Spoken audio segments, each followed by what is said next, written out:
Essa é a planilha de inventário de riscos, tá? Identificação de perigos, avaliação e determinação dos controles. Essa planilha está formatada e atualizada para atender todos os requisitos da nova NR1, que entrou em vigor agora em janeiro de 2022. Eu vou te mostrar aqui como é que você faz o preenchimento dessa planilha.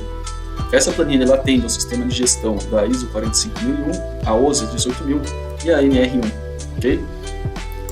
Nessa coluna aqui eu tenho o número de pessoas expostas, se essa é uma situação normal, anormal ou emergencial, se ela tem a temporalidade atual ou futura, e se é uma incidência direta ou indireta. Para saber qual colocar aqui, é só clicar aqui no N, por exemplo, e eu caio para cá, nessa aba aqui de explicações, ele vai me indicar a situação, se é normal, anormal ou emergencial. Com base nessas informações eu consigo definir se é uma atividade rotineira, não rotineira, ou porque teve algum acidente, alguma falha operacional.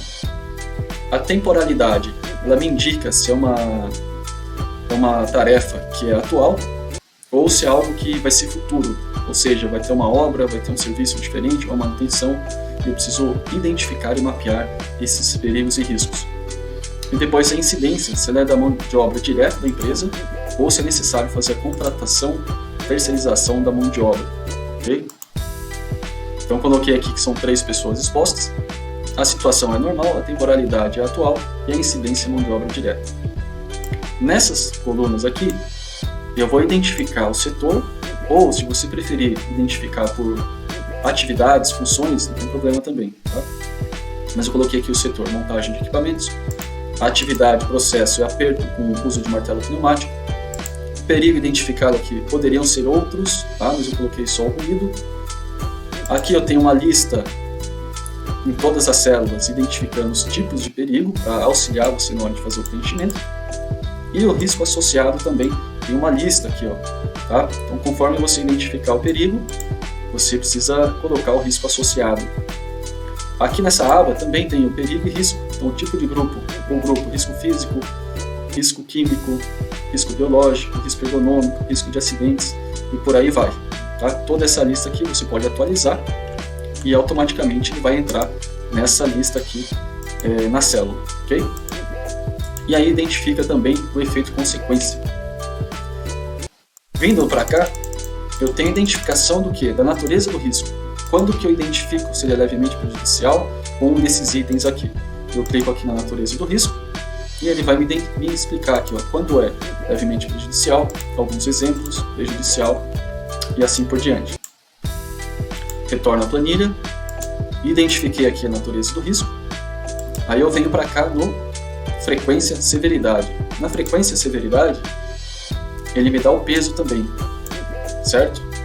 A frequência é a quantidade de vezes que ocorre esse trabalho, e ele tem esse peso, e a severidade é a gravidade, certo? Da possível lesão. Então, quanto maior o peso na severidade, maior é o dano à lesão. E aqui na frequência somente se é realizado diariamente, ou semanalmente, ou mensalmente essa atividade.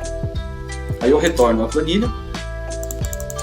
Automaticamente ele vai fazer o que? Ele vai fazer o cálculo quando eu coloco essa matriz aqui de risco. Aí eu venho para estimativa de risco, ele está aqui, ó. Quanto são ações onde a classificação do risco estiver em verde, não requer ações, mas deve ser monitorado o fator. Quando eu tenho risco moderado em amarelo, as atividades podem continuar, mas medidas devem ser tomadas para a redução do fator. O vermelho é crítico e aqui é o extremo. Tá? Então, toda vez que for identificado riscos onde na matriz ele esteja em uma dessas cores aqui, automaticamente precisa ir lá para a planilha do plano de ação e registrar as ações que precisam ser realizadas, os responsáveis, prazos e o acompanhamento dessas ações. Então eu retorno para a planilha, eu tenho aqui um risco moderado e depois eu venho para cá e vou para os controles existentes. Então eu entendi que tem um risco moderado e eu preciso ir para a hierarquia de controles. Essa hierarquia de controles, também na NR1, de preferência, antes do o EPI é a última barreira de controle, certo? Então eu tenho que ir lá tentar eliminar. E aí eu tenho explicação para eliminação a explicação para a substituição, a explicação para um controle de engenharia, medidas administrativas, procedimentos, treinamentos, sinalizações e, por último, aí o EPI. Conforme você for colocando na planilha essas ações, aqui eu tenho uma redução do risco. Tá?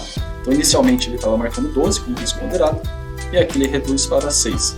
Ou seja, esses controles existentes estão reduzindo o fator de perda auditiva identificado lá no perigo.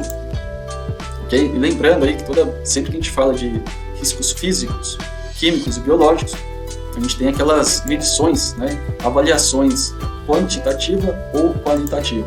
Então, no caso aqui eu coloquei o LTCAT, né, seria feito aqui a medição de ruído no ambiente de trabalho, e um laudo técnico aqui emitido por um responsável legal. Aqui eu teria também um programa de controle auditivo, né, caso exceda esse decibéis. O ASO é outra medida de controle e o PCMSO também, tá? Entre outros aqui o treinamento de EPI e ordem de serviço. Fazendo isso em todas as suas atividades, quando houver necessidade de fazer revisão, toda vez que precisar ser feita uma revisão, tá? De acordo com a norma, precisa estar constatado, precisa ter um histórico dessa revisão. Então você coloca o número dessa revisão, a informação, revisão tal, o número, a data e a descrição do que foi revisado.